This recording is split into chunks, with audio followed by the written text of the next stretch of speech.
வணக்கம். பழகா மொழிகள் தலைப்பில் பழமொழி 91. ஸ்ரீரங்கத்து காக்கையானாலும் கோவிந்தம் பாடுமா? மிக நன்றாகவே விளங்கும் பழமொழி இது.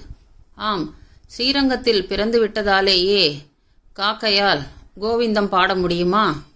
கா கா என்று கத்தத்தான் முடியும். அதுபோலவே நாம் ஒரு இடத்தில் அல்லது குலத்தில் அல்லது இனத்தில் பிறப்பதாலேயே நமக்கு உயர்ந்த தகுதி வந்துவிடாது.